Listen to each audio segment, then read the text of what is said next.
Shalom, selamat sore kepada Pak Budio dan juga teman-teman yang diberkati oleh Tuhan. Pada sore hari ini saya yakin dan percaya bahwa kita semua berada dalam keadaan yang baik dan diberkati oleh Tuhan. Saya yakin kita akan semakin diberkati oleh pemberitaan firman Tuhan pada sore hari ini. Pemberitaan firman Tuhan saya ambil dalam Ayub 42 ayat 1 hingga ayatnya yang ke-6. Saya akan membacakannya kepada kita sekalian. Ayub mencabut perkataannya dan menyesalkan diri.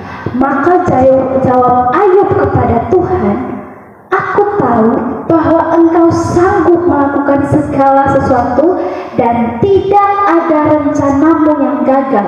Firman-Mu, siapakah dia yang menghubungi keputusan tanpa pengetahuan? Itulah sebabnya tanpa pengertian aku telah bercerita tentang hal-hal yang sangat ajaib bagiku dan yang tidak ku ketahui. Firman-Mu, dengarlah, maka akulah yang akan berfirman. Aku akan menanyai Engkau supaya Engkau memberitahu aku. Hanya dari kata orang saja aku mendengar tentang Engkau, tetapi sekarang mataku sendiri memandang Engkau. Oleh sebab itu aku mencabut perkataanku dan dengan menyesal aku duduk dalam debu dan abu." Pada saat ini tema yang saya ambil untuk pemberitaan firman Tuhan yaitu menang atas penderitaan. Sebagai seorang Kristen, pasti kita pernah mengalami yang namanya penderitaan. Penderitaan itu bisa mengakibatkan berbagai macam hal seperti frustasi, depresi, bahkan ada juga yang mengalami bunuh diri. Tentunya pada saat ini kita tidak membahas tentang frustasi, bunuh diri, atau depresi, tetapi kita membahas tentang menang atas penderitaan. Penderitaan diambil dalam bahasa Ibrani yang memiliki arti oni, yang berarti penderitaan atau kesengsaraan. Penderitaan dapat mencakup pengalaman fisik, emosional, atau spiritual yang menguji iman dan keteguhan seseorang. Namun, penderitaan juga dapat menjadi sarana untuk mendekatkan diri kita kepada Tuhan. Ada satu kasus ketika seseorang individu yang mengalami satu penderitaan. Dia kehilangan seseorang yang dikasihinya dalam suatu tragedi yang tidak adil. Kasus Joshua Huta Barat yang dia meninggal dibunuh berdasarkan hal-hal yang tidak dilakukannya, kemudian difitnah. Tentunya sebagai keluarga pasti merasakan bahwa hal ini tidak adil. Dalam hal ini muncul pertanyaan, apakah Tuhan adil dan setia? Jika iya, kenapa Tuhan membiarkan ini terjadi kepada orang-orang yang taat kepadanya? Saudara-saudara yang diberkati oleh Tuhan, ada satu contoh tokoh dalam Alkitab yang dia menang atas penderitaannya. Tokoh ini adalah Ayub. Seperti yang kita ketahui bersama, Ayub adalah satu tokoh Alkitab yang terkenal sangat saleh, sangat jujur. Namun justru dalam kesalehannya, dalam ketaatannya kepada Tuhan, dia justru mengalami berbagai macam hal. Yang pertama, anak-anaknya mati, hartanya habis, kemudian istrinya menyuruhnya untuk meninggalkan Tuhan. Tentunya kita tidak mungkin mudah untuk melakukan hal-hal ini dalam posisi Ayub. Namun ada satu hal yang dikatakan oleh Ayub kepada Tuhan. Tuhan yang memberi, Tuhan yang mengambil. Terpujilah nama Tuhan. Saudara-saudara yang diberkati oleh Tuhan, apa yang menyebabkan Ayub bertahan atas penderitaan yang ia alami? Pertama, dia mengenal kedaulatan Allah. Pada ayat yang kedua mengatakan bahwa aku tahu bahwa Engkau sanggup melakukan segala sesuatu dan tidak ada rencanamu yang gagal. Saudara-saudara yang diberkati oleh Tuhan, ketika kita membaca ayat 1-6, teks ini berbicara tentang respon terakhir Ayub atas segala pergumulannya. Ayat ini berada tepat sebelum keadaan Ayub dipulihkan. Ini artinya bahwa Ayub telah menang sebelum ia dipulihkan. Hal ini kita bisa lihat dari posisi teks ini yang diletakkan sebelum pemulihan keadaan Ayub. Nah, saudara-saudara yang berkati oleh Tuhan, dikatakan dalam Ayub 41 ayat 22 ayat 2b, apa yang ada di bawah kolong langit ini adalah kepunyaanku. Dalam hal ini membuktikan bahwa segala sesuatu yang ada di alam semesta ini berada di dalam kendali Tuhan. Ayub mengakui bahwa Allah memberikan segala penderitaan untuk akhir yang sangat baik. Dia percaya akan hal itu. Ini artinya bahwa secara tidak langsung Ayub mengakui bahwa Allah berdaulat atas hidupnya. Saudara-saudara yang berkati oleh Tuhan, ada satu cerita tentang seorang mahasiswa yang bergumul tentang biaya kuliahnya. Dia berpikir bahwa saat ini dia sedang mengikuti ujian akhir, namun biaya kuliahnya belum terbayarkan. Dia tinggal di satu kota dan orang tuanya di kampung belum menghubunginya tentang uang kuliah ini. Pada saat itu dia mengalami frustasi, stres. Bagaimana mungkin saya sudah ditempatkan di sini dalam tujuan untuk melakukan pelayanan panggilan, namun saya mengalami hal-hal yang seperti ini. Saya kekurangan uang. Apakah Tuhan memberkati keluarga saya? Apakah saya harus berhenti kuliah supaya saya tidak mengalami penderitaan? Namun, saudara-saudara yang diberkati oleh Tuhan, tiba di satu titik, dia berdoa kepada Tuhan. Dia memutuskan untuk menyerahkan segala pergumulannya kepada Tuhan. Namun, setelah satu minggu kemudian, tiba-tiba dia mendapat satu telepon dari orang tuanya bahwa dia mendapat bantuan dari desa tempatnya dia tinggal. Bahkan dia mendapatkan bantuan lebih daripada apa yang dia minta. Nah, saudara-saudara yang berkati oleh Tuhan, dari ilustrasi ini kita mendapat sebuah statement bahwa penderitaan boleh terjadi dalam kehidupan siapa saja, dalam kehidupan kita. Namun, kita harus menang atas penderitaan itu untuk melihat kemuliaan Allah nyata dalam kehidupan kita. Sebagai manusia, saudara-saudara yang berkati oleh Tuhan, Ayub juga pernah melakukan pembelaan atas dirinya. Ayub mungkin berpikir bahwa dia melakukan segala yang benar di hadapan Allah. Lantas, mengapa Allah membiarkan Ayub mengalami penderitaan yang begitu rupa?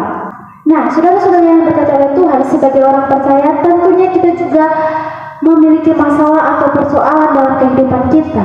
Namun terkadang kita sering juga mengeluh. Bahkan mungkin ada di antara kita yang karena masalah tersebut kita justru lari kepada dosa-dosa yang diperbuat secara manusiawi, seperti minum-minuman keras, merokok, narkoba, bahkan dosa-dosa yang lainnya. Nah, dalam hal ini Ayub menjadi teladan kepada kita bahwa Tuhan sanggup melakukan segala sesuatu dan rencananya tidak pernah gagal.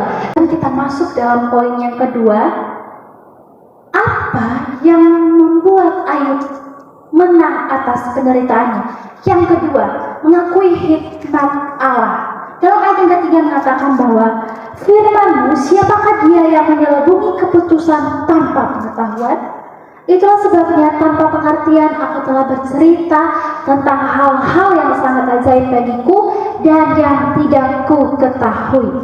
Saudara-saudara yang berkati oleh Tuhan, dalam penderitaan yang begitu hebat yang dialami oleh Ayub itu sendiri, tentunya Ayub mempunyai banyak pertanyaan. Dia telah setia kepada Tuhan, melakukan perintah Tuhan. Namun kenapa setiap hal-hal yang dialaminya justru berbanding terbalik dari apa yang dia terimanya? Kenapa Tuhan justru memberikan penderitaan kepadanya? Namun Tuhan menjawab dalam pasal 38 hingga 41 yang menjelaskan bahwa Tuhan berkuasa atas alam semesta. Tuhan menjelaskan bahwa Ialah yang mengatur segala alam semesta serta segala ciptaannya. Oleh karena jawaban inilah yang membuat Ayub merasakan damai. Dengan jawaban inilah Ayub membuat suatu pengakuan bahwa Tuhan sanggup melakukan segala sesuatu, dan segala sesuatu yang Ayub alami adalah bagian dari rencana ajaib Tuhan untuk memproses Ayub. Nah, dalam ayat yang ketiga bagian yang B, itulah sebabnya tanpa pengertian aku telah bercerita tentang hal-hal yang sangat ajaib bagiku dan yang tidak ku ketahui. Tentunya dalam hal ini adalah satu kedamaian yang diperoleh dari Ayub itu sendiri, pengakuannya bahwa Allah mempunyai hikmat yang tak terbatas. Saudara-saudara yang diberkati oleh Tuhan, kemarin saya menonton satu video dari salah satu khotbah seorang hamba Tuhan yang sangat-sangat terkenal, dan videonya pun telah di-like sebanyak ribuan saat itu.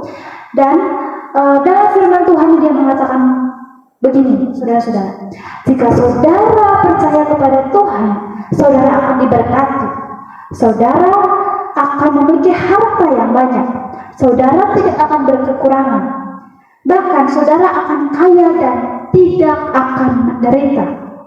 Sontak saat itu muncul satu pertanyaan dalam diri saya, apakah benar seperti itu adanya?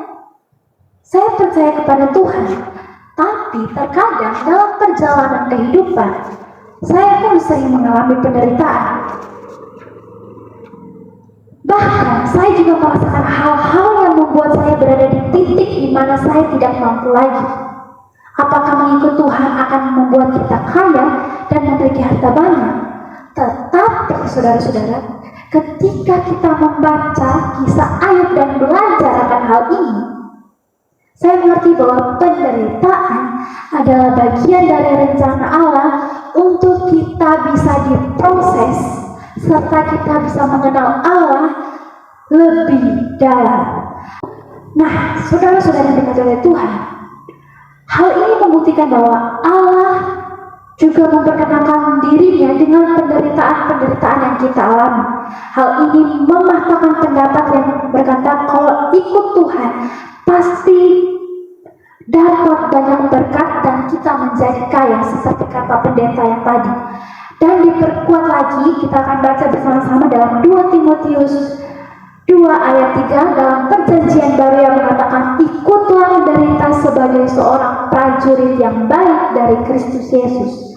Nah, saudara-saudara yang diberkati oleh Tuhan, melihat kisah ini saya membandingkan penderitaan saya dan penderitaan yang Ayub alami, tentunya tidak terbandingkan. Ayub adalah seorang yang benar saleh, tetapi ia tetap bertahan dalam penderitaannya. Nah, hal ini menunjukkan bahwa Ayub menang atas penderitaannya karena yang pertama, dia mengakui Allah berdaulat dalam hidupnya. Yang kedua, dia mengakui bahwa Allah mempunyai hikmat yang tak terbatas. Dia menyerahkan seluruh kehidupannya kepada Allah. Dan kemudian dia percaya bahwa Allah mempunyai rencana yang tidak pernah gagal. Dalam kisah Ayub ini kita melihat satu penderitaan yang sangat luar biasa. Namun dalam perjanjian baru kita pun melihat satu tokoh Alkitab yang sangat-sangat luar biasa penderitaannya, yaitu Yesus itu sendiri. Kristus mati di kayu salib untuk menebus dosa kita, dan karena kasih dan cintanya terhadap kita menyebabkan kita kembali kepada rencana semula, sehingga kita yang seharusnya berada di dalam hukuman yang kekal karena dosa-dosa kita diselamatkan oleh kematiannya. Yesus Kristus yang adalah Allah itu sendiri.